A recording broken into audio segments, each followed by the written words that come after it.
Part 12. Pura-pura budak lagi, sengitku. Melangkah keluar, berasa keluar tanduk di kepala ini. Gimana nggak keluar? Itu kayak pesanan orang main potong suka hati. Sengaja ngajak ribut emang nih bude. Kesel tingkat dewa aku hari ini. Ayo gantiin kueku. Aku ngotot, kebiasaan banget orang ini. Gak tahu diri. Bude Wati masih asik menikmati kue vanila buatanku. Hingga suapan terakhir sambil sok jadi mandor para tukang pemasang tower air milikku. Sementara aku berdiri dengan dada naik turun kesal akibat ulahnya. Ada apa sih dek? Kok ribut? Mas Haris menghampiriku, bibirnya mengerucut. Itu tuh Budek Wati main iris aja kue buat customerku.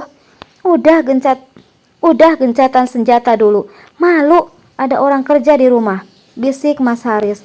Aku mendelik usai bisikan cinta. Mesra itu mendarat di telinga. Sementara Mas Haris mengedipkan mata kepadaku. Ngapain juga dia, kelilipan atau cacingan? Perasaan rutin minum obat cacing setahun 2 kali. Aku pulang dulu Din, makasih rotinya. Budek Wati melangkah santai tanpa dosa pulang ke rumahnya. Bu, udah biarin.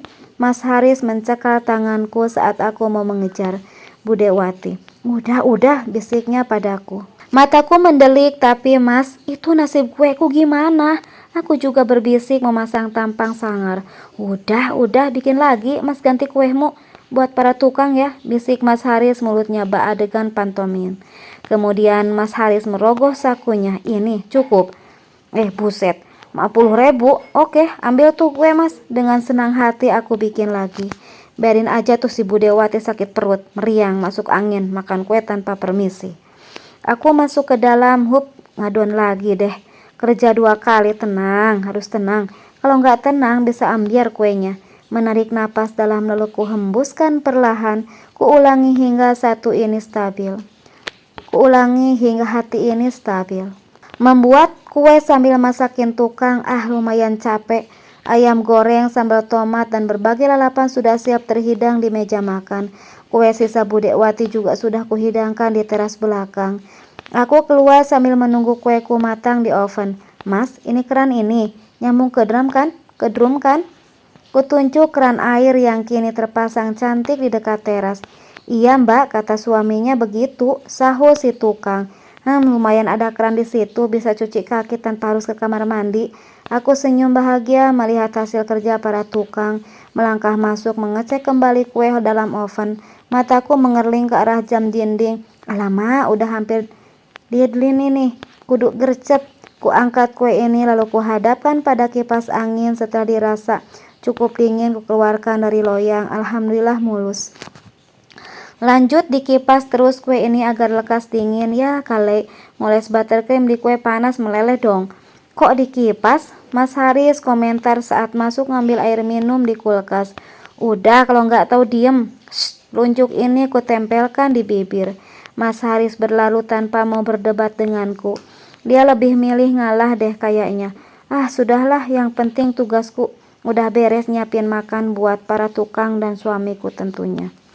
Setelah kue ini dingin, aku segera mulai beraksi menghias kue menggunakan peralatan baruku. Meja putar yang baru saja datang benar ternyata lebih mudah dan cepat. Tak memakan waktu lama, kue ulang tahun berornamen frozen sudah siap. Tinggal nunggu dijemput si empunya. Aku segera beberes bekas menghias kue ini, lanjut mandi. Aku kepingin karaokean, nyobain salon baru, nggak salah dong. Mas, keran kamar mandi kok nggak nyala airnya? Protesku saat memutar keran kamar mandi dan airnya jong. Mas Haris sedang asik makan. Aduh deh, maaf lupa, towernya belum diisi. Seru Mas Haris nyengir kuda. Dasar. Aku melengos masuk ke dalam lalu menyalakan saklar pompa air. Harus nunggu deh. Lagian Mas Haris aneh, udah tahu tower kosong pakai acara lupa ngisi. Nyebelin kan? Aku duduk sambil iseng mainin ponselku. Ada beberapa pesan masuk di grup Rumpi Kompleks. Ada apa gerangan rame amat? Ku buka grup ini. Beneran itu Iis ada main sama lakinya Dina. Tahu, bisa jadi. Kalau enggak ngapain Budek Wati minta bayar bidan sama si Haris? Miris segitunya ya, pengen punya anak. Dina udah nggak bisa hamil kali. Bisa jadi suaminya selingkuh. Kasihan Agus, Iis kok murahan ya. Darahku mendidih membaca pesan beruntun di grup ini. Sesuai dengan judulnya Rumpi Kompleks. Oke, ku screenshot percakapan ini. Niatku mau kukirimkan ke grup ini. Anggota baru dari tadi sedang mengetik terus. Aku sengaja belum mengirim pesanku, menunggu yang lainnya selesai mengetik. Foto sudah siap kukirim, hati-hati ini bisa jadi bukti berita hoax yang kalian hebohkan di sini. Kapsionku pada foto ini. Yes, terkirim. Ini bukan gertakan sambel loh ya. Aku nggak main-main sama orang usil macam mereka. Lihat aja, masih rame bahas gosip ini. Kulaporkan pada Pak RW. Kalau mau aman, hentikan gosip kalian. Aku berani jamin, Haris dan Iis nggak ada main. Tahan jempol kalian, jangan asal ketik terkirim. Ku gertak para anggota grup ini, enak aja nyebar berita hoax suka hati. Belum tahu mereka Dina ini siapa, rese-rese ku libas habis mereka. Hei, kok anggota baru ya? Disertai emotian ngakak. Anggota baru nyimak woi, ini kabar serius tahu. Iya, sumbernya terpercaya, Budek Wati sendiri yang ngomong, minta ganti rugi kemarin sama si Haris. Sebuah video muncul, mataku menyipit melihat adegan di mana aku mengancam Budek Wati agar nggak minta suamiku membayar bidan Eni. Ya ampun, niat banget nih orang. Tuh, cuplikan videonya besok deh. Aku wawancara sama Budek Wati via WA. Dengar-dengar HP-nya baru loh. Tadinya mau ku masukin grup ini, males ribet besti. Emosian ngakak. Bisa-bisanya mereka ngakak begini, bener-bener fitnah yang sangat fitness. Kelewatan, aku baiklah. Lihat saja mereka yang udah bersekongkol buat nyebar fitnah. Akan kuurus kalian. Enak aja ngatain suamiku selingkuh sama Iis, awas kalian. Dek, airnya udah siap buat mandi. Mas Haris mendekat usai meletakkan piring kotor di wastafel. Uang yang tadi mana? Tangannya menengadah. What? Uang yang tadi? Apa maksudnya nih? Aku mendelik kaget. Uang yang mana mas? Bisikku panik. Aneh-aneh. Habis makan masih sempat tanya soal uang. Itu yang 40.000 tadi. Masih saja suamiku menengadah tangan.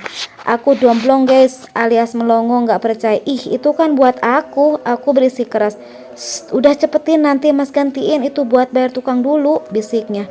Aku melengos dan mendengus kesal, kirain dapat 50.000 cuma-cuma. Gak taunya cuma ngeprank. Kesel. Kurogoh saku celana ini lalu kuberikan uang suamiku tadi. Aku cemberut masuk kamar mandi.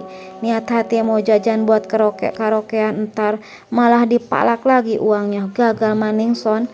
Aku mandi meredam emosi jiwa yang membara. Aku sabar menerima kenyataan hidup yang asem ini. Cenderung laut sih. Selesai mandi dan berganti pakaian, aku segera bersiap menunggu Mbak Cici mengambil pesanan kue ini. Benar saja, tak lama aku duduk di teras rumah, Mbak Cici datang. Maaf agak telat, baru selesai masak, ungkapnya malu-malu. Setelah bertransaksi kue, Mbak Cici pamit pulang. Usai Mbak Cici pulang, Agus datang ke rumah. Mbak Dina, sapanya menghampiriku. Iya, aku menoleh sambil menggenggam uang pemberian Mbak Cici. Agus sepertinya barusan pulang kerja, kelihatan masih kucel begitu. Mbak, punya paracetamol nggak? Tanya Agus, wajahnya kelihatan bingung. Paracetamol? Untuk siapa ya? Ada Gus, buat siapa? Iis. Aku asal tebak. Ada Gus, buat siapa? Iis. Aku asal tebak. Kali aja paracetamol Iis habis dan dia puyeng mikirin mertuanya yang error. Buat mama mbak, itu mama mumet katanya. Udah masang koyok masih puyeng aja katanya. Aku tanyain mau dibeliin obat, kata mama obatnya kayak punya Mbak Dina. Makanya saya kesini minta paracetamol, terang Agus. Wilaladala, obatnya kayak punya saya. Maksudnya obat apa? Aku gak pernah minum paracetamol nih. Perasaan tadi Budek Wati sehat walafiat, kenapa tiba-tiba puyeng? Apa sumpah aku manjur? Rasain deh kalau manjur, salah sendiri main potong roti orang. Duh Gus, maaf aku jarang minum paracetamol nih. Aku jujur. Agus bingung, dia diam sejenak. Terus maksud mama obat yang sama kayak Mbak Dina apaan? Agus garuk-garuk kepala. Meneket teh Gus, aku aja gak ngerti. Coba aja tanya mamamu Gus, obat apa yang dia maksud? Aku soalnya cuma minum vitamin doang. Aku ikutan bingung, obat apalah ini maksud Budek Wati ini? Obat abit.